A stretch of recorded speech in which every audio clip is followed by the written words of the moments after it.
When your body refuses to move, it isn't weakness, it's rebellion. It's the psyche's last attempt to save you from a life that's too small for who you truly are. You're not lazy. You're not broken. You're being redirected. Carl Jung believed that when the conscious mind refuses to listen, the body speaks. Sometimes as exhaustion, sometimes as silence, sometimes as that strange sensation that your soul stayed in bed even after you got up. What if the life you're living is not the life you came here to live? Modern psychology might label it burnout, but Jungian psychology suggests something deeper. Your self is trying to interrupt a path that your spirit can no longer follow. So before you judge yourself, breathe. Because this paralysis might not be the end. It might be the beginning. Let's go deeper. Exhaustion, when you look at it a little more closely, is rarely just physical. Sometimes you wake up and your body feels heavy, like something inside pulled the brakes. That feeling is a message coming from the deeper layers of your mind, what Jung called the unconscious, the quiet part that notices everything even when you're not paying attention. When the conscious mind refuses to listen, the body steps in. It's not punishing you, it's asking for a conversation. It's like a dream showing up in your body instead of in words. That sudden lack of desire to get out of bed might be more than laziness. It could be your psyche trying to protect you from a pace of life that no longer makes sense. Jung said that when we drift too far from our inner truth, the body speaks up. The bed becomes a sacred place, where something almost spiritual is asking you to pause. Life sends little signs. Simple tasks feel harder, time moves slowly, and you realize your strength just isn't there. And that lack of energy may be an invitation to honestly look at what's happening inside. Many times, that "I just can't get up" is the mind's way of drawing your attention back to the parts of you you've been ignoring. These parts, desires, boundaries, emotions, get pushed aside when you try to be who the world expects instead of who you really are. It's like an inner voice whispering, "Hey, you've lost yourself."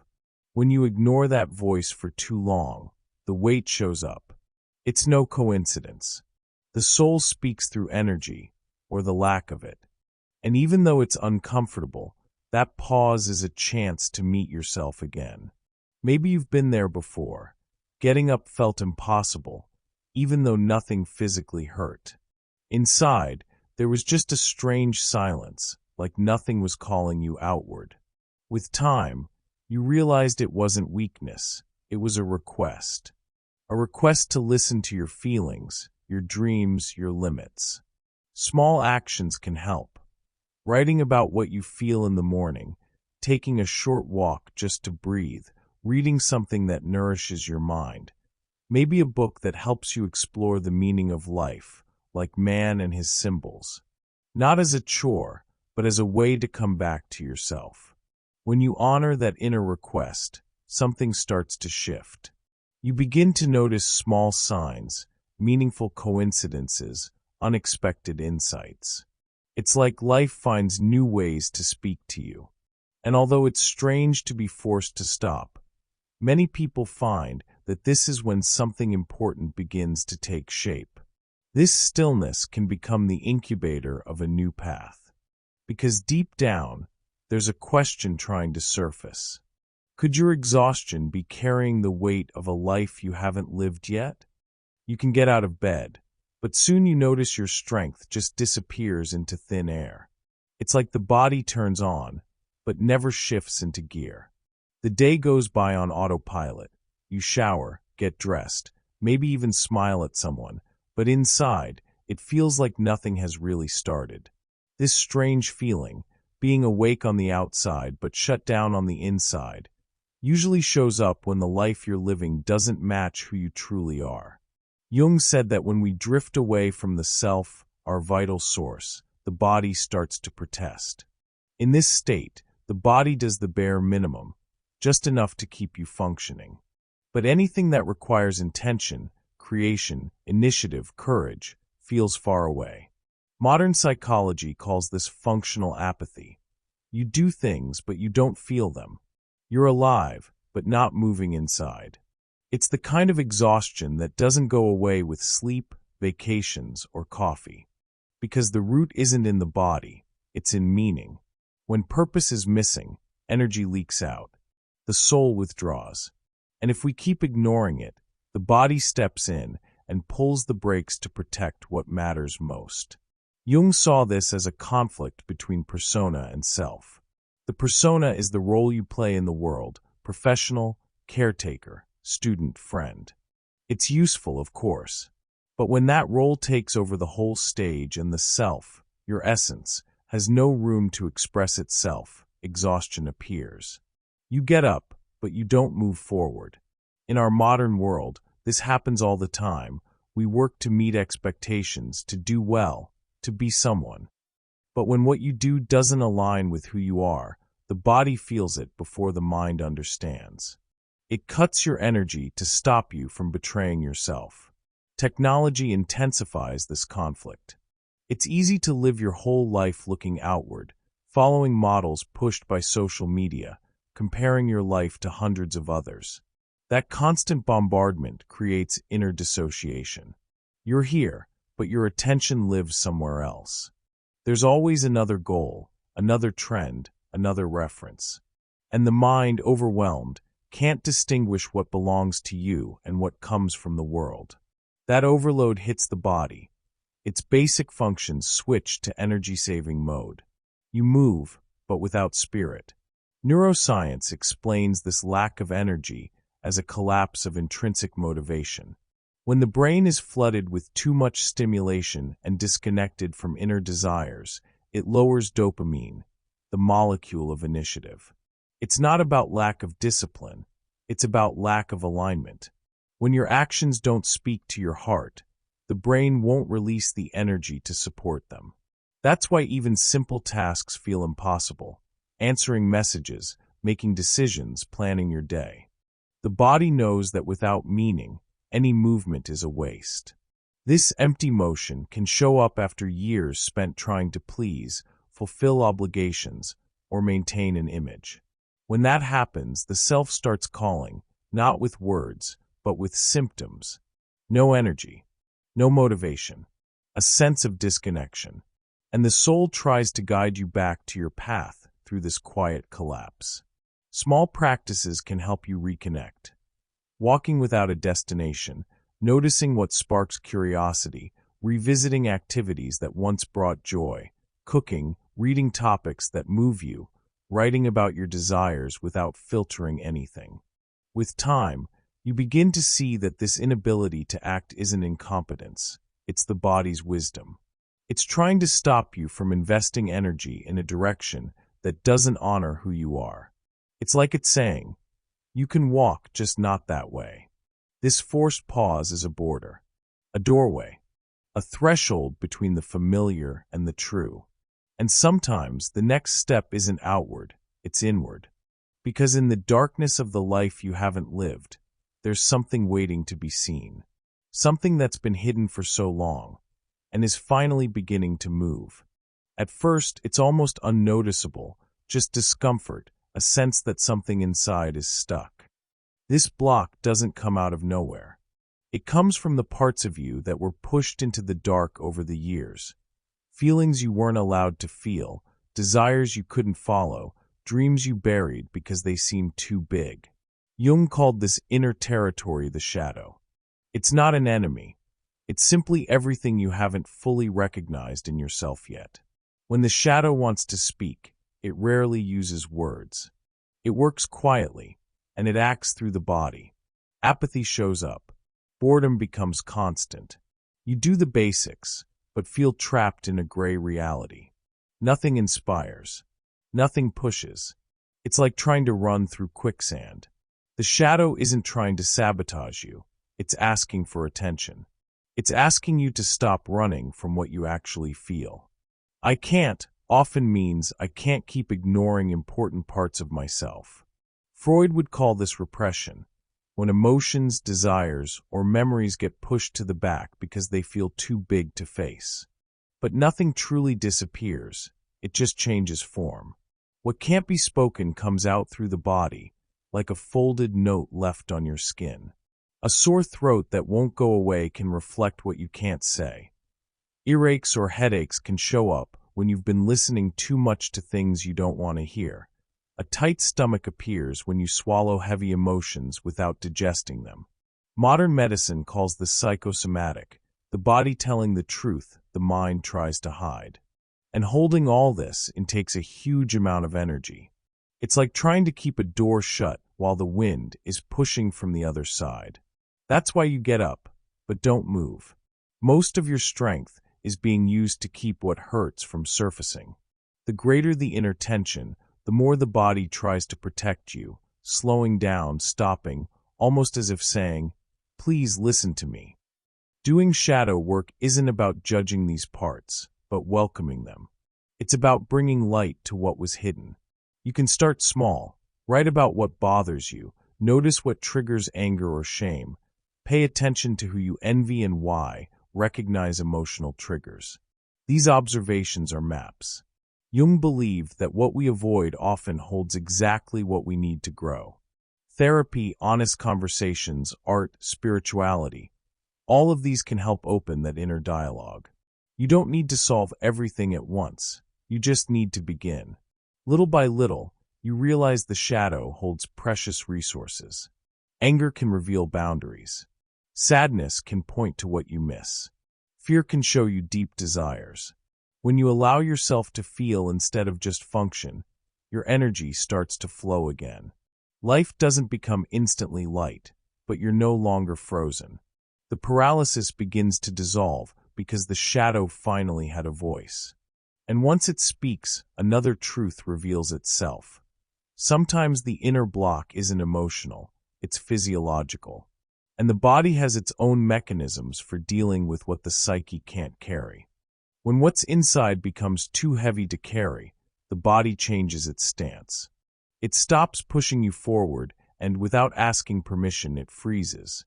Nothing feels urgent, nothing feels possible. This state isn't weakness, it's protection. It's the body saying, if you keep going like this, you're going to get hurt. And even if your mind tries to deny it, the body always speaks first. Neuroscience explains this as the freeze response. It's not something you choose, it just happens. When your nervous system senses overload, it understands that fighting or running isn't an option, so it takes a third path. It shuts down. You're still there, conscious, but distant, like you're watching your own life from behind glass. Walking, replying to messages, organizing your day. Everything feels like climbing Everest. The body doesn't want to move because it believes moving right now would be dangerous. There's strong science behind this. Stephen Porges, through the polyvagal theory, shows that freeze is a survival mode activated when the body detects ongoing threat, not necessarily physical, but emotional or symbolic. It's not laziness, it's energy conservation. The nervous system slows things down to prevent collapse. That's why you feel dissociated, mentally blank, with a strange sense of being here but not here. It's the body trying to create safety where it can't find any. And yes, freeze often shows up after long periods of stress, exhausting routines, self-pressure, and emotional overload. This is where it overlaps with burnout. Both come from exhaustion, but they're not the same. In burnout, there's still inner agitation, frustration, irritability. You want to do things but can't. In freeze, even the desire disappears. It's a deep silence. If burnout is fire burning too hot, freeze is ice taking over the body. A great book to understand this shift is The Body Keeps the Score by Bessel van der Kolk. In daily life, the difference is clear. Burnout, you feel guilty for not producing, you try to push harder, you get irritated, you force your body. Freeze, you don't react. It's not fight, it's shutdown. Burnout is excess. Freeze is absence. And the two can coexist, taking turns. The problem is that when we ignore burnout, the body may push us into freeze as a last resort. Stop. Now. So, what can you do? The answer isn't to run, it's to slow down. Small steps matter. Sitting up in bed, drinking water, feeling your feet on the floor. The body needs cues of safety before it can release energy again. Grounding, slow breathing, simple rhythms help create inner space. Taking an unhurried walk, spending a few minutes in the sun, cooking something simple. It's not about productivity, it's about reconnection. A therapist once said, "When your body freezes, don't ask it to run. Ask it to fail." Over time, you start to see that freeze didn't show up to ruin your life. It came to reorganize it. It reveals where your energy is leaking, what no longer makes sense, what stopped being safe, on the inside or outside. It's a quiet invitation to realign. Before you start moving again, you're led to look at what's happening within you. Because underneath the paralysis, there's a message. Find your center.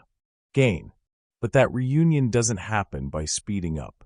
It begins when you're brave enough to get still, to listen to what your soul is trying to say.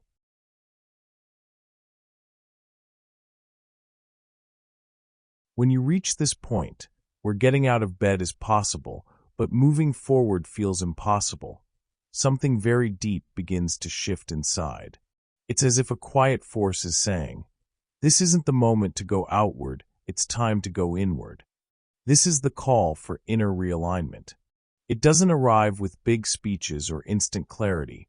It comes in silence, with that soft but persistent feeling that something needs to change, even if you don't yet know what that is. It's the soul adjusting your direction, preparing the ground for a new chapter. Jung said that life doesn't ask us for perfection, it asks for truth. When you lose that truth, the body asks for a pause so you can find it again. And that process doesn't happen in a rush. It starts with small steps, becoming aware of your pace, listening to your body, noticing what makes your chest tighten or expand. You might begin by observing what gives you energy and what drains it. Sometimes that simple inventory changes everything. Because once you recognize what feels good, you start making space for it. And when you make space, something begins to reorganize. It's interesting how most of this realignment happens far from the noise. In the modern world, where everything pushes you outward, screens, goals, urgency, stopping feels almost forbidden. But it's exactly in that stillness that alignment begins. You might realize you need more quiet, more nature, slower nights, fewer invisible pressures. You may notice that you can't keep living under old expectations, and that's okay. Realignment is, above all, an act of courage. Trading this should be for simply being, even if that means walking against the current. In everyday life, this call can show up in simple ways. Wanting to spend more time with your kids, realizing your job no longer matches your values. That uncomfortable feeling every time you open your computer, sensing that a relationship is shrinking you. Sometimes you notice you're collecting courses, tasks, responsibilities, yet feel only emptiness. It's the self saying, "You built something, but not for you." Recent films illustrate this beautifully. In Soul, Disney/Pixar. For example, the protagonist spends his life believing his purpose is only about performing something grand, and only discovers true alignment when he learns to be present, finding meaning in small experiences. That's what realignment is. When life stops being about big achievements and becomes about authenticity. Small actions still matter, but they take on a new quality. They're not just to function, but to reconnect you with what's real. You might explore new sensory experiences that help the body remember itself. Listening to music that brings back old emotions, rearranging objects at home to create new meaning, or looking through old photos to awaken forgotten memories. Watching a movie that once made you cry, revisiting a forgotten hobby, cooking something your grandmother used to make, choosing clothes that reflect who you are now. Realignment doesn't ask for effort, it asks for presence. And it's beautiful how it shows up in subtle signs. You might feel like opening the windows more often, buying less and living more lightly, spending time with people who welcome you, silencing notifications, letting go of comparison. Energy doesn't return all at once. It returns in waves. Small, fragile, but real. You start noticing that things that once felt essential no longer do. And that isn't failure, it's a sign of maturity. Something inside you is rewriting itself. Many people wait for dramatic signs, but realignment first shows up in small details. Sleeping better, taking deeper breaths, feeling less pressure in your chest, having tiny sparks of motivation. Some days you get out of bed and, for the first time in a long while, you actually want to open the door. That's why the body asked for silence, so you could listen. The soul only whispers when the inner noise quiets down. And in that whisper, a direction begins to appear. It's not the whole map, but it's the first step. A first yes. And when you listen to it, something greater starts preparing itself, because every reorganization comes before a revelation, and maybe that revelation is the real reason you couldn't get up. If you've made it this far, pause for a moment and notice what has shifted. Awareness itself is movement, even when the body is still. You came here because you recognized a weight, that silent war inside you, that strange feeling of waking up in the morning, yet not really being able to arrive in your own life. Now you know, this is not a flaw nor weakness. It's a message. Throughout this journey, we looked at exhaustion not as tiredness, but as language. Carl Jung believed that everything the psyche cannot express directly, it communicates symbolically. And few messages are louder than the feeling of being unable to move. It's not there to break you. It's there to interrupt you before you lose yourself. First, we saw that this deep fatigue is rarely just physical. It is a call from the unconscious telling you that you've been living too far from your essence. Then we explored that moment when you can get out of bed, but you don't have the strength to act, as if only half of you woke up. That's where the weight of the unlived life appears, the mismatch between who you are and who you're trying to be. In that space between getting up and not acting, there is a request: return inward.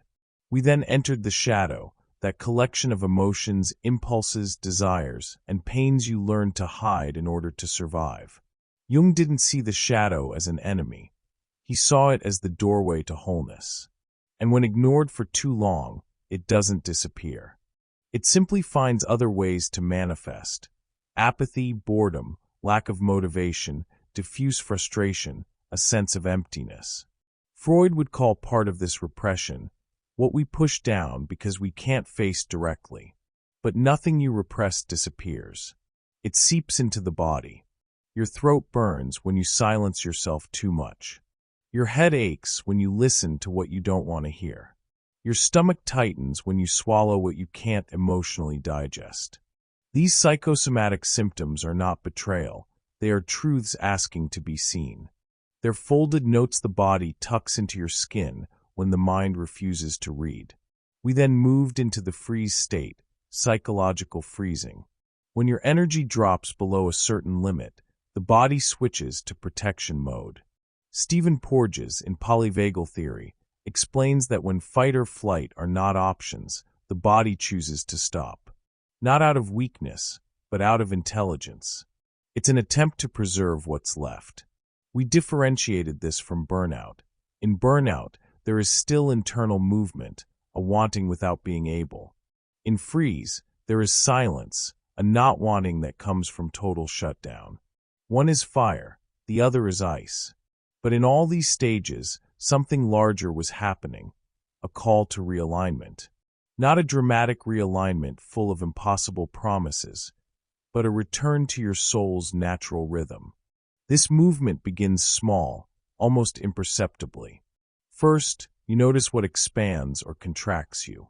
Then, you notice what feeds your energy and what drains it. Slowly, you begin trading obligation for the small truths that make sense to you. Applying Jung's principles in everyday life is simpler than it seems. Shadow work begins when you observe your emotional triggers without judgment, when you write about your anger, your jealousy, your fears, and begin asking, what is this trying to show me? Listening to the body means asking, in the face of discomfort, what am I avoiding feeling or admitting? The distinction between persona and self appears every time you notice you are shaping yourself to please rather than to exist. And individuation, the core process of Jungian psychology, begins when you allow yourself to be who you are, even if not everyone approves. This path doesn't require a grand plan, only honesty. You don't need to answer every question today.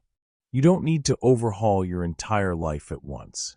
All you need is one small step, one honest movement.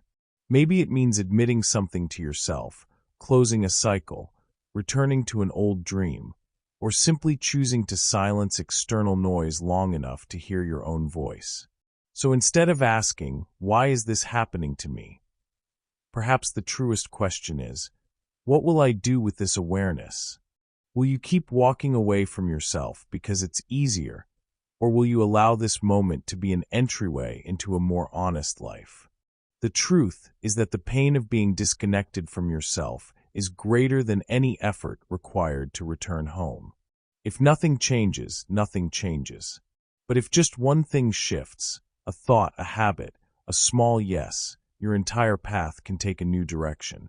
So here's my invitation. Take a deep breath, look inward, and ask yourself what the very first step, just one, is that you can take toward a life your soul recognizes as true. If you'd like to share, leave in the comments what that step is. It doesn't need to be big, only real. And if this conversation opened something inside you, I invite you to stay. Subscribe to the channel, turn on notifications, and come explore your inner world with me. There is so much more to discover, and I will be glad to walk beside you as you learn to translate the oldest and wisest language that exists, the voice of your own soul.